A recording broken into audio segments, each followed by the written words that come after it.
Buenas noches, compañeros. Empezamos la exposición con el medicamento Cardiol, presentado por Steven Gómez, Aura Lombana, Edgar Moreno, Natalie Suasti, Yumar Andrea, Valeria Betancourt y Claudia Ospina.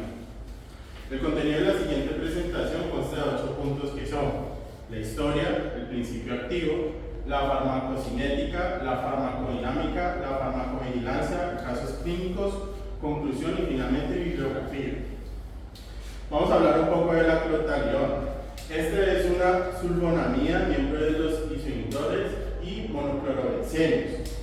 La terapia diurética moderna evolucionó a partir de dos eventos aparentemente no relacionados: el desarrollo de la sulfonamida y la descripción de la enzima anhidasa carbónica. El reconocimiento de estos dos eventos permitió el impulso de la síntesis de compuestos que finalmente desencadenó el primer fármaco, que fue la clorotiazida, que se describió como nueva generación. Esto fue ejecutado en 1957, logró un boom en el mercado y finalmente 3 años después apareció la clortalidona. Seguimos con la descripción del medicamento que finalmente vamos a exponer. El cardiol, su principio activo viene siendo la clortalidona. La marca va a ser Abotafrancol y la descripción que este nos indica es que es un diurético tiazídico potente y de larga duración. Tiene una presentación de 12,5 miligramos y 25 miligramos que más adelante vamos a describir. Seguimos con la nomenclatura. Listo, continuando con la nomenclatura, la estructura molecular es sulfonamida, que es de los miembros de los isoindoles y de los monoclorobencenos. Su nombre comercial es Cardiol. La presentación comercial es de 12,5 miligramos y 25 miligramos de tarjeta B de tabletas descubiertas. La nomenclatura química es 2-cloro-5-1-hidroxi-3-oxo-2-H isoindol 1-il-benzensulfonamida, y su clasificación ATC es CO3BA04, que vendría siendo de los diuréticos tiazídicos.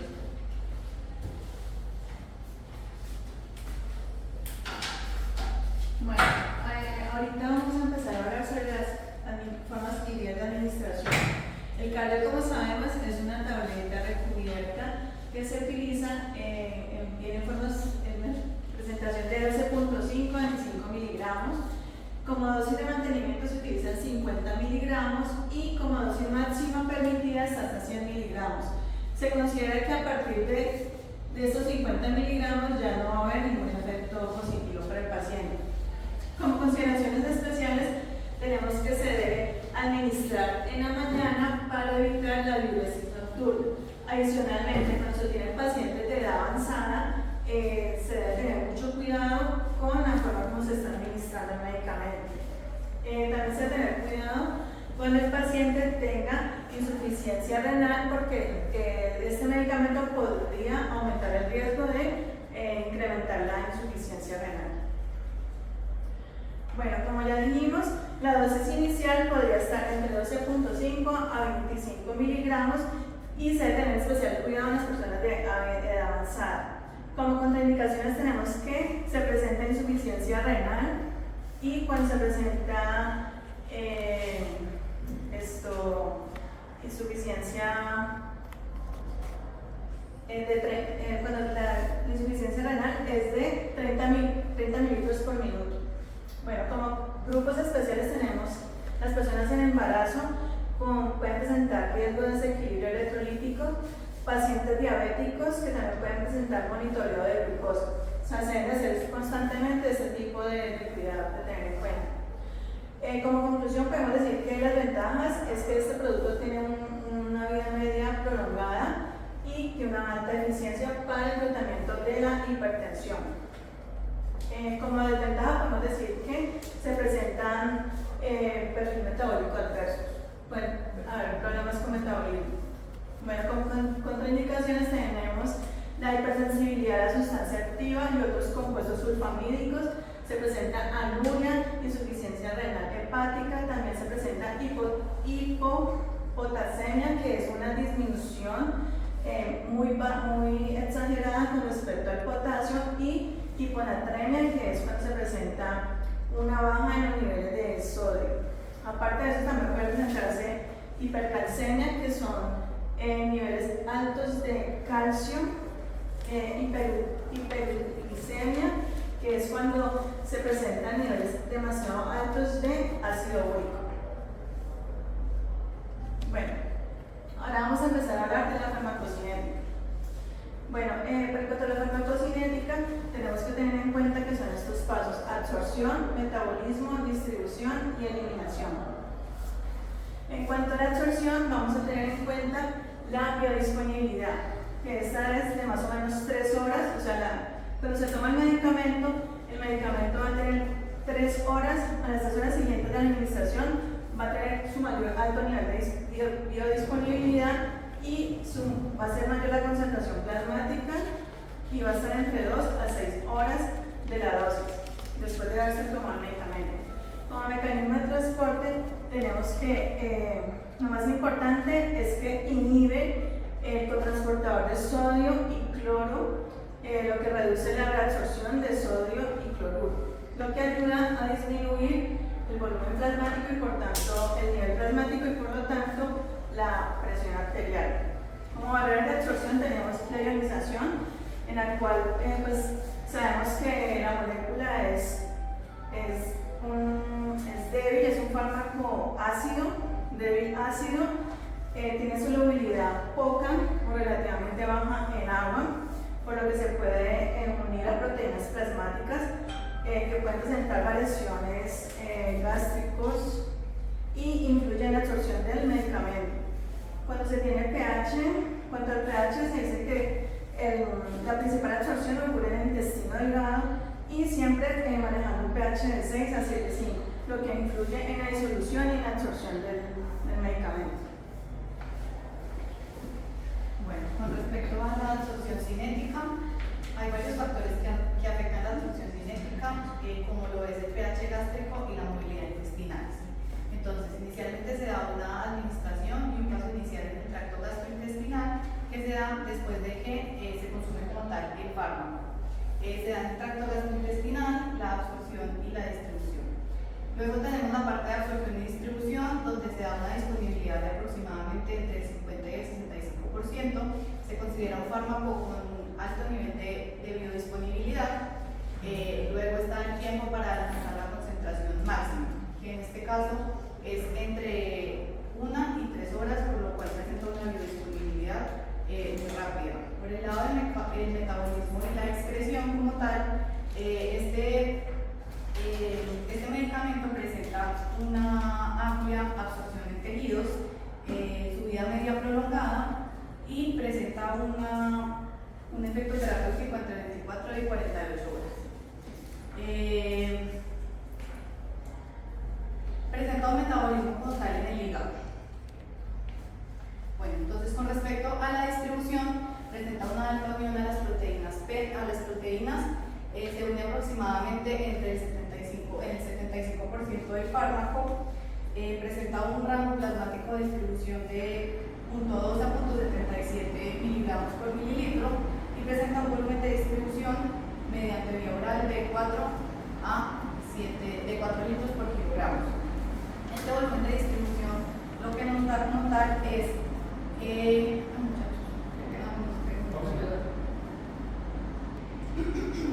pena.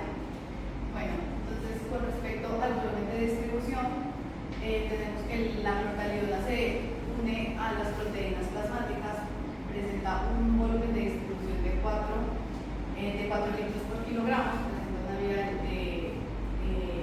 de alimentación adecuada, presenta un metabolismo hepático.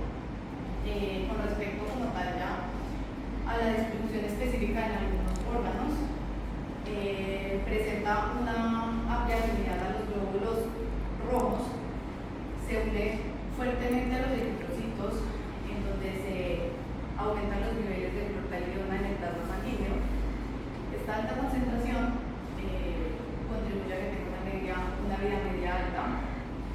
Con respecto al plasma sanguíneo, la clortalidona se une en gran parte a las proteínas plasmáticas, específicamente a la albúmina, en donde se da la unión entre el 50 y el 75%. Solo queda una pequeña fracción libre de medicamento disponible como tal para el efecto terapéutico. Ya en los riñones, entonces, son el principal sitio de acción de la clortalidona. El fármaco como tal actúa en el túbulo contorneado distal, inhibiendo el cotransportador de sodio cloruro, aumentando como tal la excreción de sodio y agua y generando como tal la eliminación del fármaco por los riñones, sin presentar como mayores cambios en la orina. Por parte del hígado, la clortalidona tiene una mínima metabolización, sin embargo, no se acumula en el hígado y la mayor parte del fármaco se excreta, como lo dije anteriormente, por línea sin cambios. Con respecto al sistema nervioso central, la clortalidona tiene una baja capacidad para atravesar la barrera hematoencefálica. Significa que tiene un volumen mínimo en el sistema nervioso central. En el tejido adiposo como tal, la distribución de clortalidona es limitada debido a que presenta una naturaleza más hidrofílica que la clortalidona, lo que hace como tal que tenga una menor afinidad por los depósitos de grasa.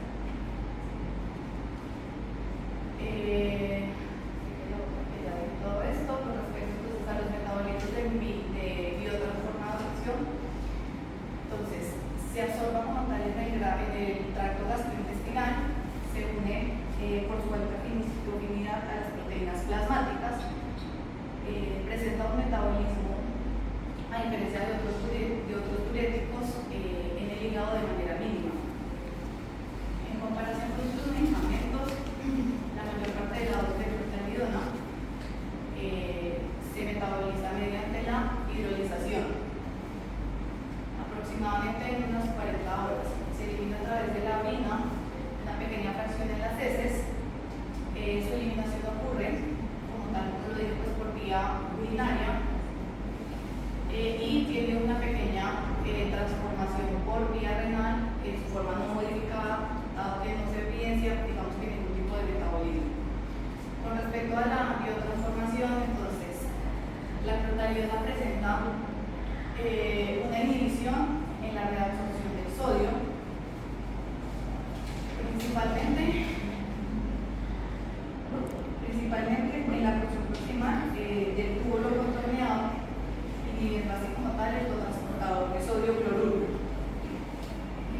Presenta una absorción en las células epiteliales del túbulo contorneado, evidenciando como tal que este cotransportador presente como tal la energía que se genera en la bomba de sodio, generando como tal ese aumento por el gradiente que se genera con el sodio. De ese modo se evidencia como tal la absorción de sodio iones, aumentando la excreción de agua. Como metabolitos activos, entonces se da por el fin transportador de la bomba sodio cloruro y no genera, como ya dije, metabolitos, digamos, secundarios. Por acá, entonces, como las vías de expresión que tenemos, entonces son la vía renal, que he presentado que el 70% de la clortalidona se excrete en una dosis en un tiempo más o menos aproximadamente de 120 horas, presenta una expresión fetal, una vida media de más o menos 50 horas.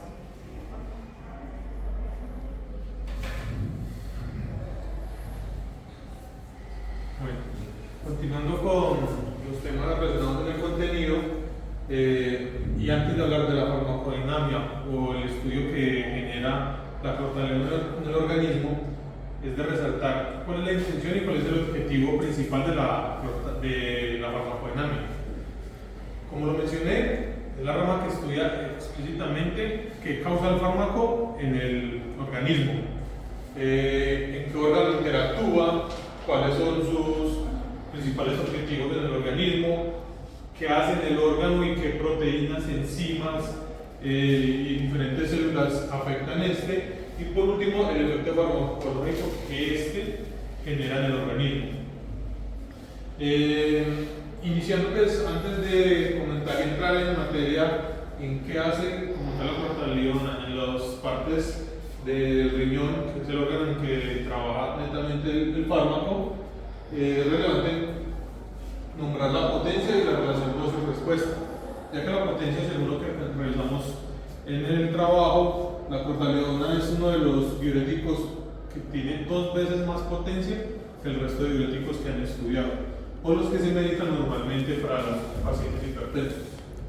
En cuanto a la relación dosis-respuesta, tiene una eficacia óptima en dosis bajas. Como mencionaban mis compañeros anteriormente,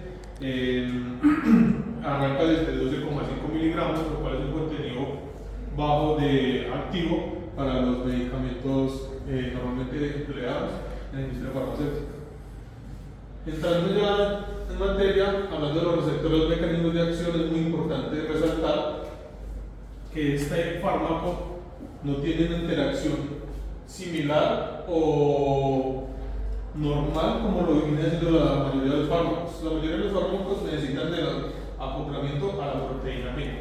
Este fármaco no actúa en las proteínas G, sino que viene a actuar directamente en una proteína que su función es hacer un transporte de iones en uno de los órganos del cuerpo. ¿Qué atributo tiene esto? A la clortaliona no interactúa con las proteínas G y entrar directamente a una proteína de transportadora hace que no genere energía. Eso quiere decir que ella tiene una difusión activa de secundaria y no primaria como tal. Ya entrando en donde trabaja la clortaliona, en el riñón tenemos como tal el túbulo contorneado distal, en donde trabaja directamente el cotransportador de sodio y cloro, el cual toma los iones del túbulo contorneal y los transporta al interior de las células epiteliales que se encuentran allí. ¿Para qué se hace esto? Esto lo que hace es mantener la regulación de los iones y la presión osmótica entre estos dos sitios. Al tener el caso relevante para lo que utilizamos diuréticos o se medican diuréticos es para controlar la presión arterial. Entonces, cuando la protaliona entra en contacto con el cotransportador de sodio y cloro, lo que hace es inhibir este cotransportador e evita que se haga la reabsorción de sodio en el túbulo. Cuando pasa esto, lo que hace es que se genera una sobrecarga de volumen y al aumentar el volumen intravascular se genera eliminación de sodio y agua. Este es el efecto farmacológico que genera la protaliona al interactuar con el cotransportador de sodio y cloro. Aumento de la secreción urinaria, por ende la reducción del volumen intravascular y por ende haciendo que disminuya la presión arterial, el cual es el objetivo principal de medicar este tipo de fármacos.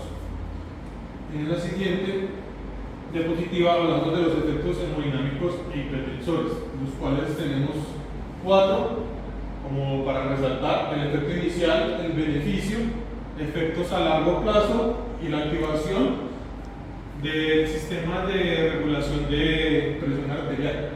Como efecto inicial, como les dije anteriormente, la reducción del volumen plasmático, la disminución del gasto cardíaco y reducción de la presión arterial.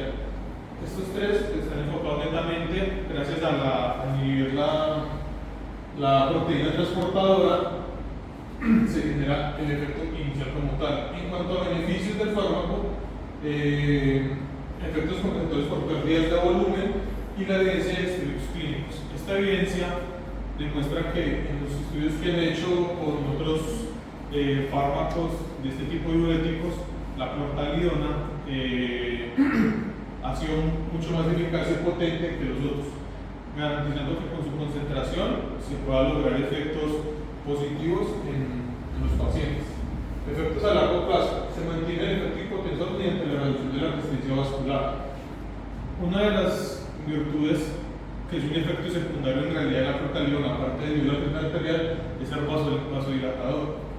Esto ayuda a mantener el efecto hipotensor mediante esta resistencia. Adicional, la clortalidona se deposita en los eritrocitos.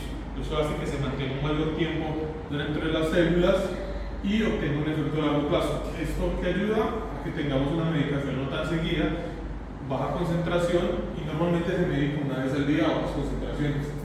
Y por último, la activación del sistema de regulación de presión. Este se activa una vez tenemos un cambio en la presión y la clortalidona no se ve afectada y trabaja normalmente bajo este estímulo. Finalmente, en conclusión como tal de la clortalidona, tenemos tres ítems: la potencia, la eficacia y la eficiencia.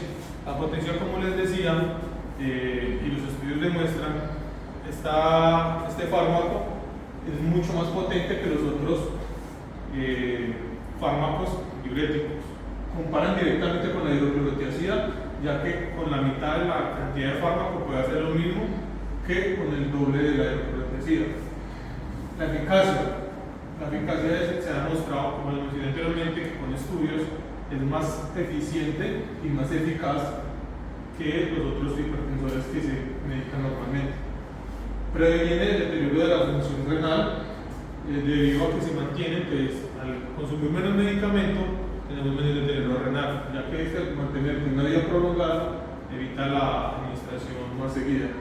Y por último, la eficiencia, el efecto hipotensor más sostenido, como les comentaba ahorita, acción diurética duradera, y la eficiencia disminuye a mayores efectos adversos metabólicos.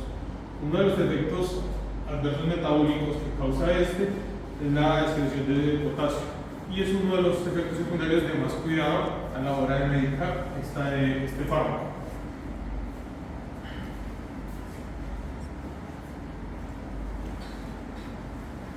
Bueno, ahorita les hablaré de la farmacovigilancia. En primer lugar, hablaré sobre las interacciones medicamentosas más importantes de la clortalidona. Este diurético puede afectar de manera considerable o grave por otros medicamentos, y es fundamental conocer las interacciones para evitar efectos adversos o también graves o pérdidas de eficacia. Entonces, en primer lugar, tenemos medicamentos antihipertensivos. Tenemos los IECA o LA, los beta-bloqueantes, que puede haber una potenciación del efecto, es decir, que va a haber una disminución en la hipertensión. Eso podría sonar bien, pero también podría causar hipotensión excesiva si no se controla. También tenemos los antidiabéticos. En este caso, se puede reducir la eficacia de ambos medicamentos, tanto este como la clortalidona, que podría empeorar, pues, la situación de personas con diabetes. En digoxina, el riesgo está en la hipopotasemia, es decir, los niveles bajos del potasio. Esto aumentaría la toxicidad de la digoxina. En cuanto al litio, también se puede decir que tiene una alta toxicidad, ya que la clortalidona suele reducir la eliminación renal. Esto puede llevar a una toxicidad importante. En cuanto a los AINES, son los antiinflamatorios y los esteroideos, pueden reducir el efecto antihipertensivo de la clortalidona. Esto anularía el objetivo como del tratamiento de este enfermedad. En cuanto a los corticosteroides, estos potencian la pérdida de potasio, y esto puede traer problemas cardíacos y musculares. Finalmente, tenemos el alcohol. Esto aumenta el riesgo de hipotensión postural. Es postural. Eso quiere decir que cuando un paciente le baja la presión, cuando de repente se pone de pie, lo que puede causar desmayos y motivos. Ahora, entonces, en cuanto a las reacciones adversas, la clortalidona puede causar efectos en varios sistemas del cuerpo.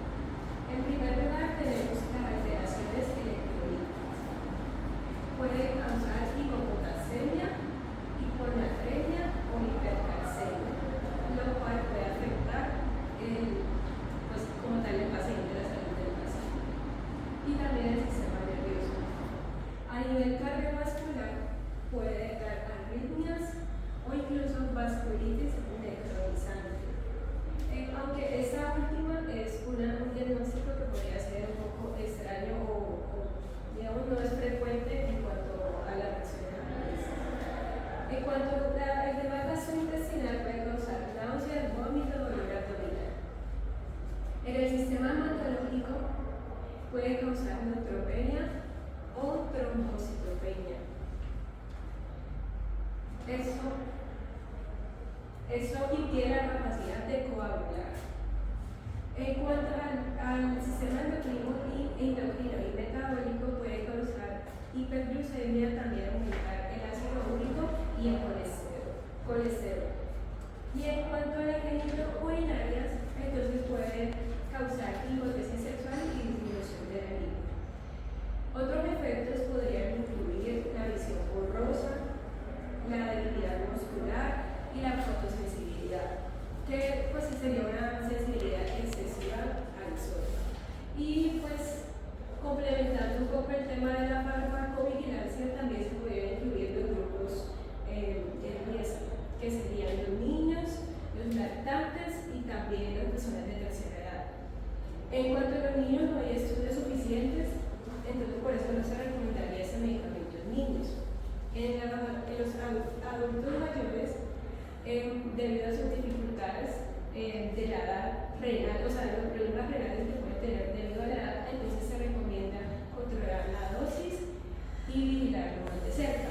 Y finalmente, la lactancia, no hay tampoco evidencia clara sobre la clortalidona en este tipo de grupo, así que se debe utilizar solo si hay beneficio mayor que el riesgo.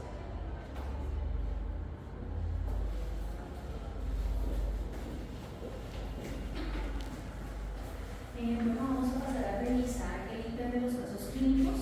Vamos a revisar 7 casos clínicos en este momento.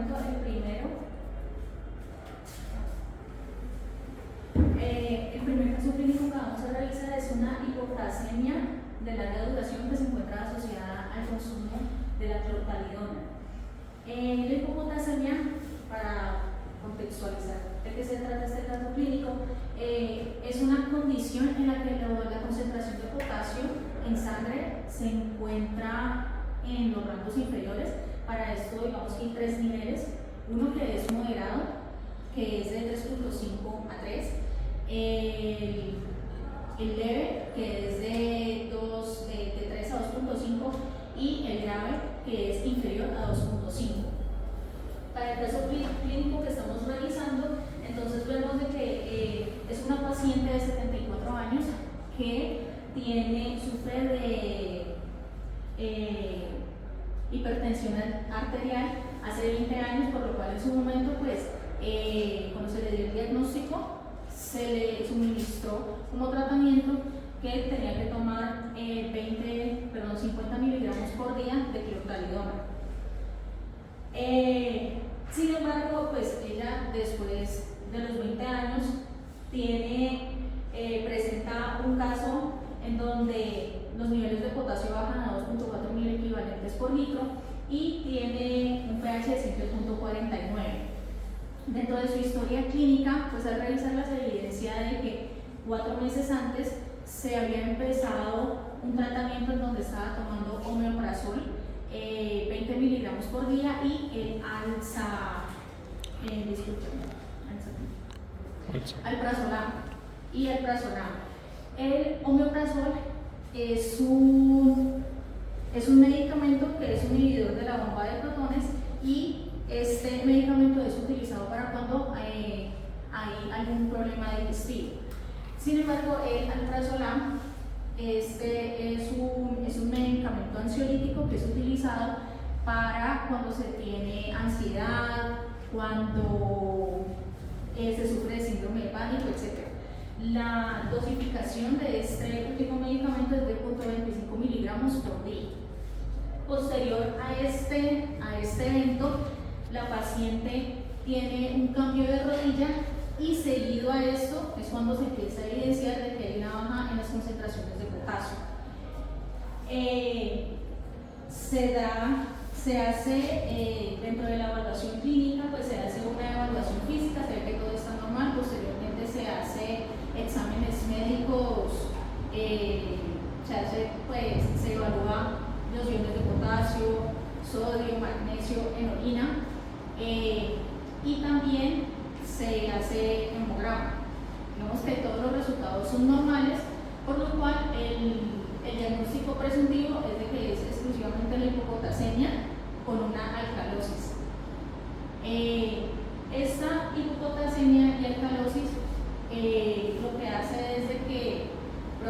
de que la capacidad del riñón de poder excretar los residuos disminuya, por ende pues se genera esta patología.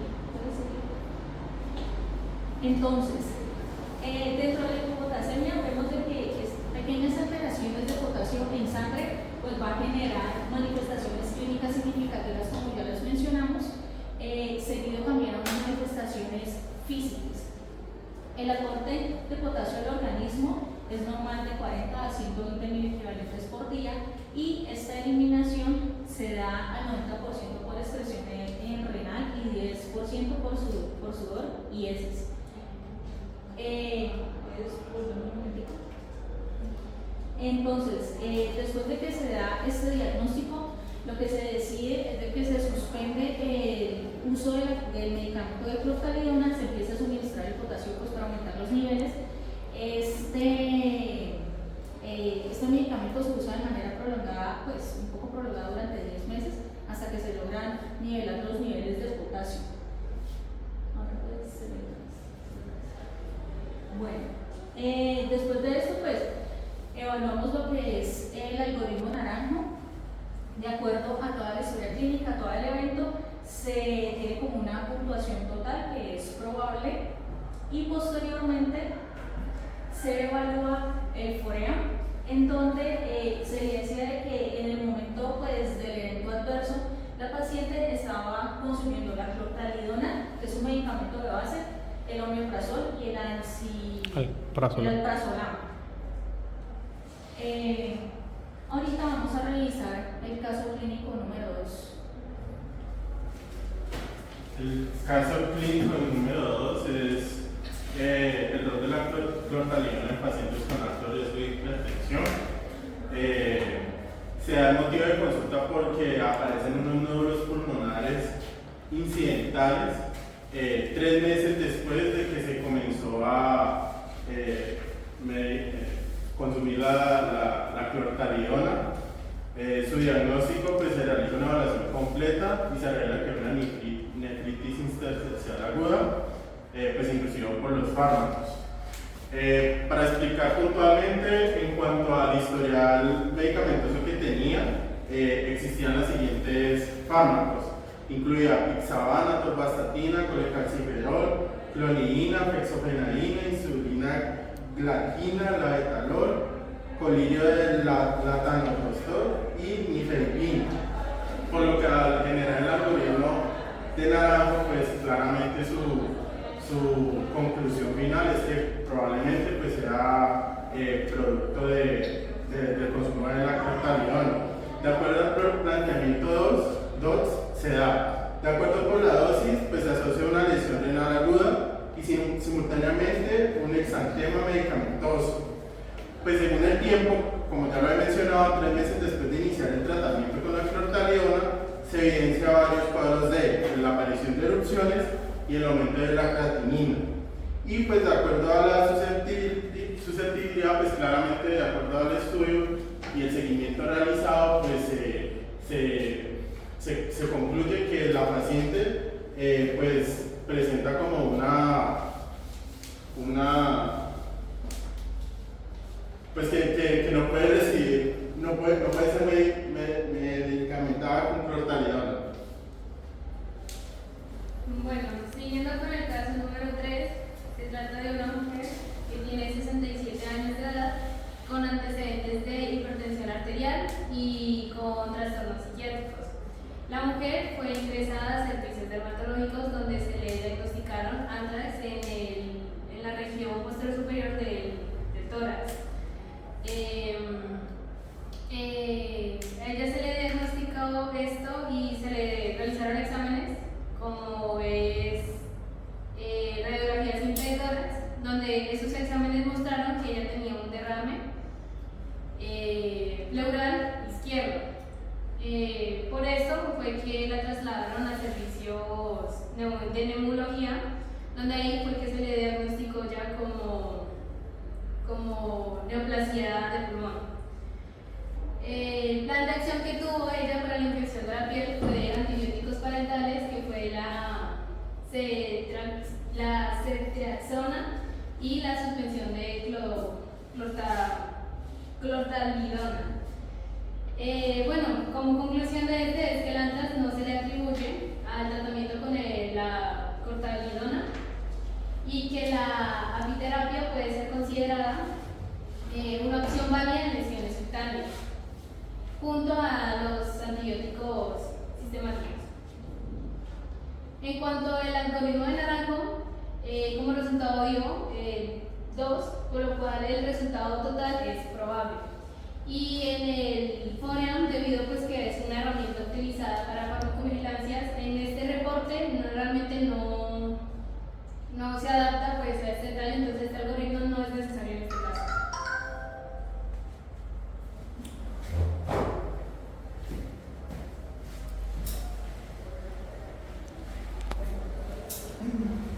Con respecto al caso clínico número 4, es con respecto a anestesia epidural para policistectomía laparoscópica. Es un paciente masculino de 67 años con antecedentes de hipertensión, presenta glaucoma, está medicado con metildopa y clortalidona. El motivo de la clortalidona es que se diagnosticó una liatasis vesicular, para lo cual necesitaba una policistectomía laparoscópica. En la revisión previa se evidenció una vía respiratoria dificultosa, por lo cual no pudo ser entubado como tal para el procedimiento quirúrgico que se dio. Por lo tanto, se suspendió la cirugía y se reinfectó 2 semanas después, pero ya esta vez mediante anestesia epidural. El procedimiento finalmente fue exitoso, se monitoreó y tuvo un apoyo especializado. Como tal, en esta vez no se presentó, digamos que este tipo de inconvenientes, a pesar de que se realizó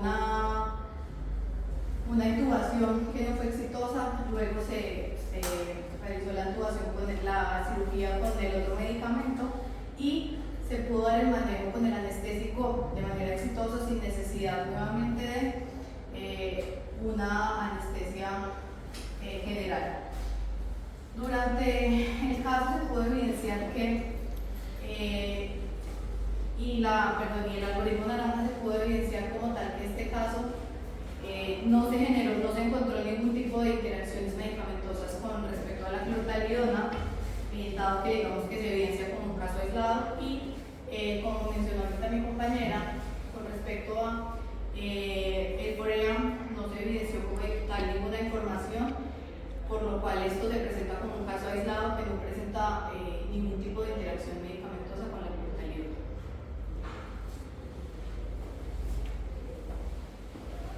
Bueno, el caso 5 consiste en un paciente de 72 años con antecedentes de hipertensión. El paciente tiene un tratamiento con enalapril y también con clortalidona, y además se le ha implementado un marcapasos unicameral hace 2 años. Él fue a la consulta por motivo de palpitaciones y vértigos. Inicialmente se le hace un electrocardiograma descubriendo que efectivamente algo no funciona bien, y luego se empieza con la exploración quirúrgica, descubriendo que hay una rotura en un electrodo del marcapasos. El plan de acción fue la extracción del electrodo dañado y implementar un nuevo electrodo. En cuanto al diagnóstico, pues como les había mencionado, es un fallo del electrodo del marcapasos por rotura del aislante con estimulación auricular no intencionada. Y finalmente la conclusión es que la causa del fallo fue mecánica, principalmente del electrodo y no farmacológica. Por lo tanto, no se le atribuye el tratamiento con clortalidona.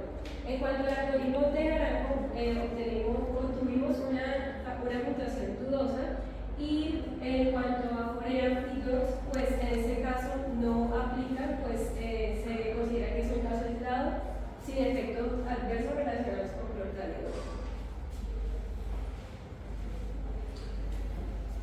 Para el caso número 6, es una mujer de 58 años, ama de casa, la cual tiene un tratamiento con protalidona por hipertensión arterial. El motivo de la consulta fue presión arterial descontrolada a pesar de a pesar del tratamiento con los antihipertensivos. El plan de acción se realiza la evaluación de la adherencia al tratamiento prescrito antes del ingreso y así evitar las modificaciones terapéuticas. Como diagnóstico a esto se tiene que la hipertensión arterial es resistente y es causada por incumplimiento de la ingesta. En la revisión que se hace en el caso, toman como conclusión que la presión arterial descontrolada es por una mala administración del medicamento y no cumplir con los horarios que se estipulan en el tratamiento de los antihipertensivos. El caso número 7 es el caso de una mujer que presenta hiponatremia aguda grave, prolongada y potencialmente mortal inducida por la clortalidona. La paciente es una mujer de 79 años que es diabética hipertensa desde hace más o menos 10 años. El motivo de la consulta es que la paciente tenía un control médico y antes de ir al control médico sufrió una caída cuando estaba en la cocina y en ese momento perdió el control y empezó como a tomar una actitud agresiva y empezó a presentar mucho dolor porque tuvo una herida leve en la región occipital y la alteró pues, de varias partes de su comportamiento. En ese caso no se presentaron antecedentes recientes de vómito, convulsiones ni de debilidad focal, diarrea ni fiebre. Como plan de acción se envió a suspender el uso de clortalidona. Este era el único medicamento que la paciente tomaba para el manejo de la hipertensión y se revisaron otros medicamentos que la paciente estaba tomando como para evitar interacciones adversas. Se consideraron alternativas de manejo de la hipertensión y la diabetes. Como diagnóstico se encontró pues, que tenía una hiponatremia aguda grave, que es una disminución bastante en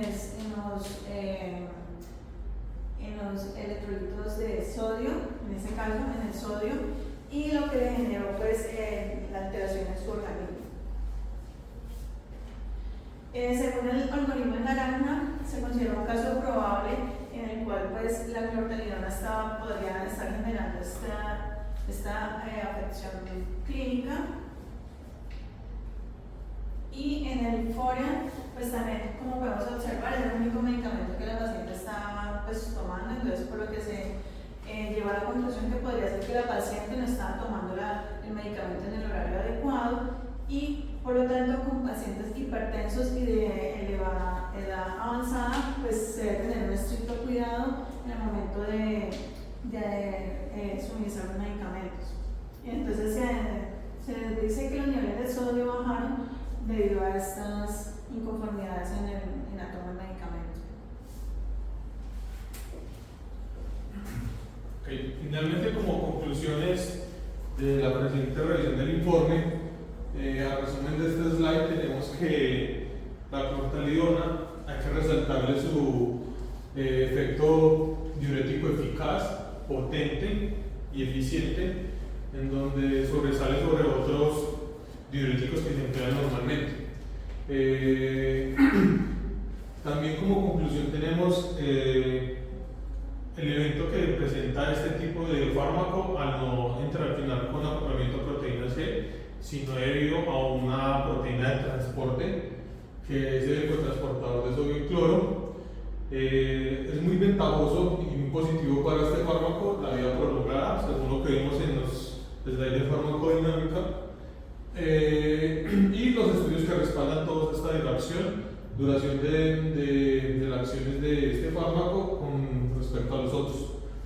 Como hemos visto en algunos casos clínicos, uno de los principales efectos secundarios de este es el desequilibrio electrolítico que tenemos por pérdidas de calcio, potasio y iones de hidrógeno, pero con un tratamiento tratamiento equilibrado con otros hipertensoactivos y con otros medicamentos que se puedan supervisar, se considera que este es un fármaco de administración muy eficaz y muy positivo para los pacientes que tienen este tipo de enfermedades, que es la presión. Y finalmente tenemos en las siguientes slides la bibliografía que utilizamos para hacer todo el documento y